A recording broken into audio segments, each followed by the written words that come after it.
जी अस्सलाम वालेकुम, क्या हाल है? सब लोग खैरियत से हैं। इसाक डार साहब की एक ऑडियो लीक हुई और उसमें आर्मी चीफ का जिक्र कर रहे हैं। ये आर्मी चीफ पुराने आर्मी चीफ हैं या मौजूदा आर्मी चीफ हैं, इसके बारे में हम आपको इसी वीलॉग में बताएंगे। और पीटीवी ने पाकिस्तान तहरीक इंसाफ के लीडर्स की तकरीरें क्यों सेंसर की, ये भी हम आपको इसी वीलॉग में पूरी डिटेल के साथ बताएंगे। अकबर एस बाबर ने पार्टी के खिलाफ एक और बड़ा कदम उठाने का फैसला कर लिया है। वो फैसला क्या है, ये भी आपको इसी व्लॉग में बताया जाएगा। और ये जो पाकिस्तान तहरीक इंसाफ से मखसूस सीटें छीनी जा रही हैं, उसकी डिवीजन क्या है, और सुप्रीम कोर्ट ऑफ पाकिस्तान से क्या इनको कोई रिलीफ मिलने का चांस है या नहीं, ये भी इसी व्लॉग में बताया जाएगा। कल पाकिस्तान तहरीक इंसाफ के लीडर्स ने कौमी असम्बली के फ्लोर पर खड़े होकर बात करनी शुरू की तो हर लीडर की तकरीर को बाकायदा सेंसर कर दिया गया। असद कैसर साहब ने बड़ी डिटेल के साथ बताया कि जब हमारी गवर्नमेंट ख़त्म हुई तो मेरे पास कौन कौन आया और उसने मुझे क्या क्या ऑफ़र की। मुझे ये तक कहा गया कि आप परवेज़ खटक साहब के पास चले जाएं, उनके साथ रहें और आपको ये फ़ायदे हो सकते हैं।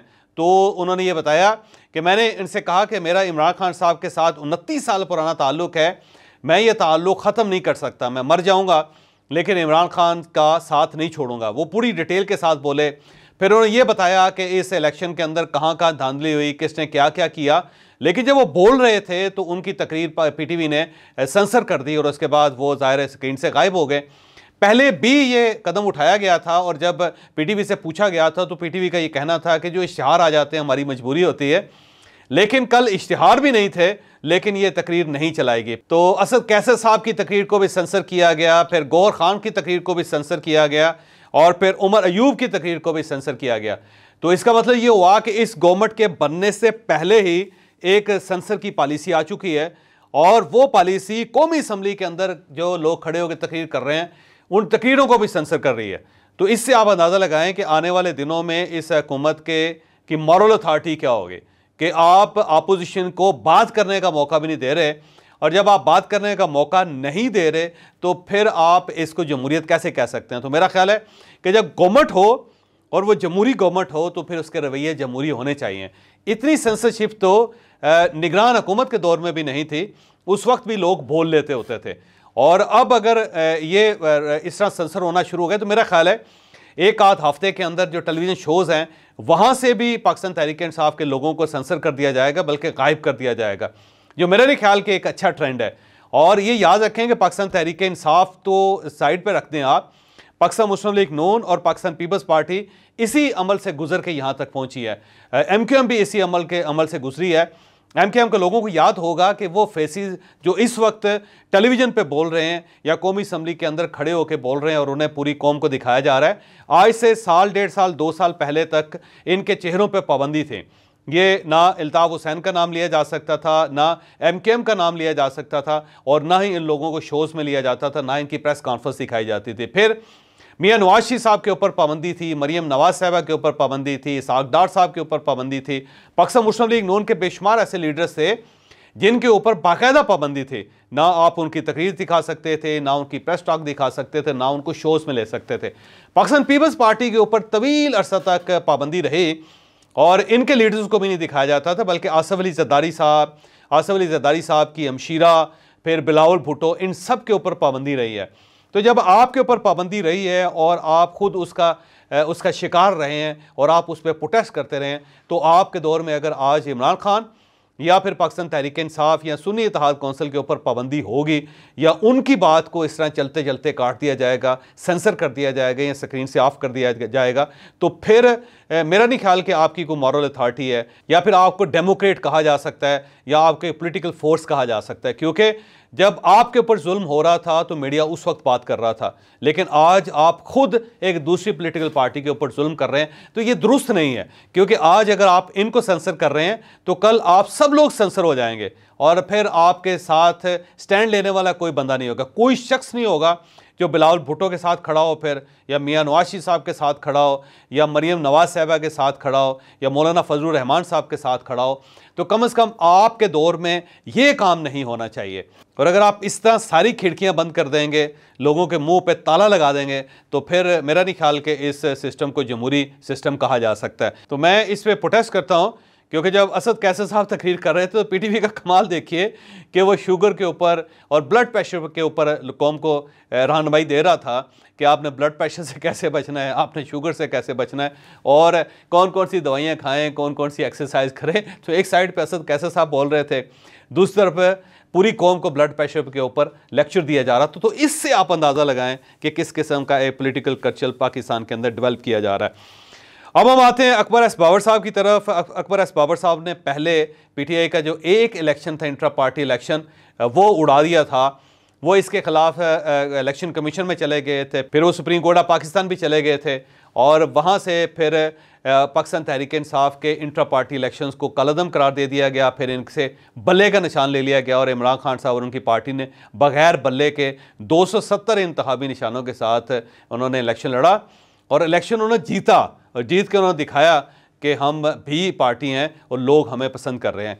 अब दोबारा पार्टी ने एक इंट्रा पार्टी इलेक्शन करवाया, उसमें अकबर एस बाबर साहब ने इसे भी चैलेंज करने का ऐलान कर दिया है। अब वो इलेक्शन कमीशन भी जा रहे हैं और उसके साथ साथ वो सुप्रीम कोर्ट ऑफ पाकिस्तान भी जाएंगे। और अकबर एस बाबर साहब का ये क्लेम है कि पाकिस्तान तहरीक इंसाफ के पास 8.5 लाख वोटर्स हैं। 8.5 लाख वोटर पाकिस्तान तहरीक इंसाफ के अपने वोटर्स हैं और ये पार्टी कारकुन है। लेकिन जिन वोटों से ये फैसला हुआ कि चेयरमैन गौहर खान साहब हैं और जनरल सेक्रेटरी जो हैं वो उमर अयूब साहब हैं और अली अमीन गंडापुर साहब जो हैं वो खैबर पख्तूनख्वा के प्रेसिडेंट है और यास्मीन राशिद साहबा जो पंजाब की प्रेसिडेंट हैं, वो टोटल वोट जो है 940 पड़े।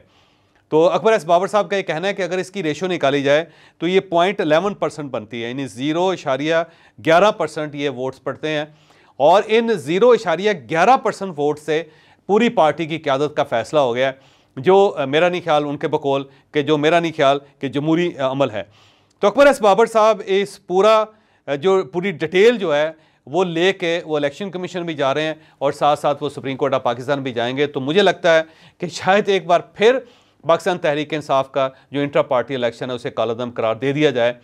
और इसके बाद फिर एक सवाल पैदा होता है कि आपने अगर इलेक्शन करवाने तो ठीक करवा लें, आखिर इनसिक्योरिटीज़ क्या हैं? आप गौहर खान साहब हैं, चेयरमैन आप ही होंगे और आप उमर अयूब हैं और आपको पार्टी के कायद ने अपना जनरल सेक्रेटरी तस्लीम कर लिया है तो आप ही हो जाएंगे। लेकिन आप ज़रा एक अच्छा इलेक्शन करवा दें। बार बार आप क्यों इस किस्म के लकूना छोड़ देते हैं, क्यों इस टाइप की गलतियां करते हैं कि फिर आपको कोई ना कोई चैलेंज कर देता है और फिर आपको रिवर्स गेयर लग जाता है। तो मेरा ख्याल है अगर अकबर एस बाबर साहब की प्ली इस बार कबूल कर ली जाती है तो फिर गौहर खान साहब को और पाकिस्तान तहरीक इंसाफ को संजीदगी से सोचना चाहिए कि हमें एक वाकई साफ़ और शफाफ इलेक्शन करवा लेना चाहिए पार्टी के अंदर। में बड़ी अजीब बात है कि आप बाहर से पूरे इलेक्शन कमीशन को कह रहे हैं कि आपने साफ़ और शफाफ इलेक्शन नहीं करवाया और हमारे फॉर्म 45 को आपने तस्लीम नहीं किया और उनकी जगह आपने फॉर्म 47 जो है उसके ज़रिए पूरी एक गवर्नमेंट खड़ी कर दी, बल्कि पूरे पाकिस्तान के अंदर गवर्नमेंट्स आपने खड़ी कर दी। और साथ जब पार्टी के इलेक्शन की बारी आती है तो आप 0.11% की बुनियाद पे आप फैसला कर लेते हैं कि हमारा चेयरमैन कौन होगा, हमारा जनरल सेक्रेटरी कौन होगा, हमारे सूबों के अंदर प्रेसिडेंट्स कौन से होंगे। तो ये मेरा नहीं ख्याल कि कुछ जस्टिफिकेशन है। आप अगर बाहर साफ़ और शफाफ इलेक्शन चाहते हैं तो आपको पार्टी के अंदर भी साफ़ और शफाफ इलेक्शन करवाने चाहिए। अब हम आते हैं मखसूस सीटों की तरफ। तो ये जो एक अदाद-ओ-शुमार दिए गए हैं उसके मुताबिक ये इलेक्शन कमीशन का जो फैसला है इससे पाकिस्तान तहरीक इंसाफ की 78 सीट्स जो हैं वो सफ़र करेंगी, क्योंकि जो पार्टी की अपनी फिगर्स हैं उसके मुताबिक कौमी असम्बली में इनकी 23 सीटें बनती हैं, 20 सीटें ख़वातीन के लिए मखसूस हैं और 3 अक़लीतों की सीटें हैं। तो 23 सीटें इनकी कौमी असम्बली से गई। फिर उसके बाद पंजाब असम्बली से इनकी 24 और 3 27 सीटें बनती हैं। तो पंजाब असम्बली से 24 ख़वातीन की सीट्स और 3 सीट्स जो हैं वो अक़लीतों की सीटें हैं। फिर केपी के अंदर से 21 सीटें और 4 सीटें आपकी अक़लीतों की, तो 25 सीटें वहाँ से चलेगी और सिंध से भी 2 सीटें पाकिस्तान तहरीक इंसाफ की मारी गई हैं। तो इस तरह तकरीबन 77 या 78 सीटें बनती हैं पाकिस्तान तहरीक इंसाफ की, जो मेरा ख्याल है ज़्यादती है इस पार्टी के साथ कि पहले आपने पूरा जोर लगाया कि पार्टी इलेक्शन न लड़ सके, इसके बावजूद इसने इलेक्शन लड़ा। फिर आपने उनका इंतखाबी निशान छीन लिया। फिर जो पोलिंग का दिन था उस दिन भी बड़ी धांधली करने की कोशिश की गई, लेकिन इसके बावजूद ये पार्टी जीती हुई नज़र आई।